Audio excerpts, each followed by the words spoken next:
¿Qué puede ocurrir cuando los pecados de un hombre considerado santo son tan graves que ni siquiera la tumba es capaz de contener el juicio final? Pues hoy nos adentramos en El monje, una historia gótica fascinante sobre hipocresía, una venganza terrible y una condena que resuena desde el más allá.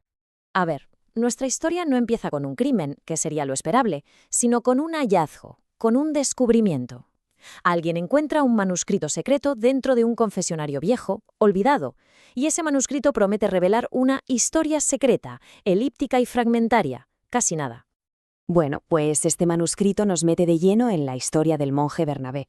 Para todo el mundo, Bernabé es un pilar de la comunidad, un ejemplo a seguir. Pero claro, el texto nos va a desvelar una doble cara que es cuanto menos impactante.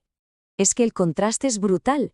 En público, Bernabé era un santo, un orador aclamado por todos. Pero de puertas para adentro, en secreto, toda esa devoción era una simple fachada.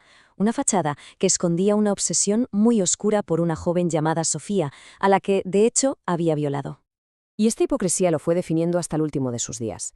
O sea, incluso en su lecho de muerte, su mayor preocupación no era salvar su alma, no era la redención, que va, era mantener intacta su reputación aquí, en la tierra. Increíble. Claro, todo pecado tiene consecuencias.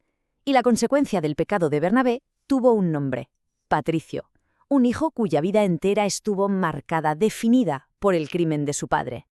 La vida de Patricio fue básicamente un descenso a los infiernos, marcado desde que nació por la vergüenza. Las burlas constantes alimentaron un resentimiento que crecía y crecía, hasta que un día descubre la identidad de su padre. Y ahí ese resentimiento se convierte en odio puro, en una sed de venganza que se lo va a comer por dentro. Pero su venganza no era solo matar, no, fue algo mucho más retorcido, más allá de la violencia física. Su gran jugada maestra fue arrodillarse en el confesionario de su propio padre y, en vez de pedir perdón, empezar a relatarle con un sadismo y un detalle increíbles cada uno de los crímenes que había cometido en su nombre. Y cuando parece que la cosa no puede ir a peor, pues sí, va a peor, porque la onda expansiva del pecado de Bernabé no se detuvo ahí. La venganza de Patricio iba a arrastrar a un alma completamente inocente, convirtiendo lo que era una tragedia familiar en un fracaso absoluto de la justicia. Mientras todo esto pasaba, mientras se acusaba y condenaba a un inocente, Bernabé, que era el único que sabía toda la verdad, se quedó callado. No dijo nada. Su silencio lo convirtió en cómplice directo de la ejecución de un hombre justo. La ejecución de este hombre inocente, de Juan Gualberto, es el clímax de esta parte de la tragedia. Es un acto que sella no solo la maldad sin límites de Patricio, sino también la condena moral ya definitiva de su padre.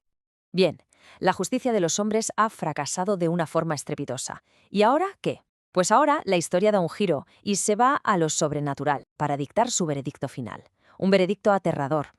Estamos en la misa fúnebre de Bernabé. De repente, el cielo se abre.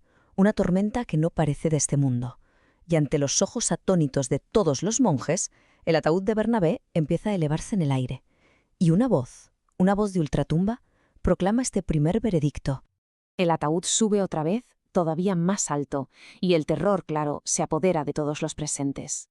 La voz vuelve a sonar, con una fuerza tremenda, no como una súplica, sino como una declaración de juicio divino.